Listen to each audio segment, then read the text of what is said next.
হত্যা করে ক্ষান্ত হয়নি। 2011 সাল থেকে 2016 সাল পর্যন্ত যুদ্ধ অপরাধীর নামে একটি নাট্যমঞ্চ সাজিয়ে শাহবাগের সেই নাস্তিক এবং মোরতাদদেরকে দিয়ে নৃত্যলাভ করে আলেম ওলামাদের মাথায় দাড়ি টুপিকে কটাক্ষ করে কুকুরের মাথায় টুপি পরিয়ে আমরা দেখেছি এদেশের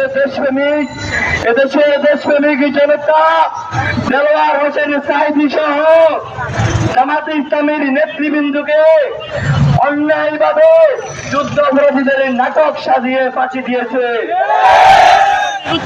সর্বশেষ খুন নির্যাতন এমন কোন অপকর্ম নেই এই আওয়ামী লীগ, ছাত্রলীগ, যুবলীগ এই সন্ত্রাসীরা করে নাই। আমরা চাই, আমরা দেখেছি সর্বশেষ এই মাফিয়া শেখ হাসিনা যাদের রাজ্য হলো দিল্লিতে, যাদের খুঁটি হলো দিল্লিতে, সেই নরেন্দ্র মোদীর সওয়াল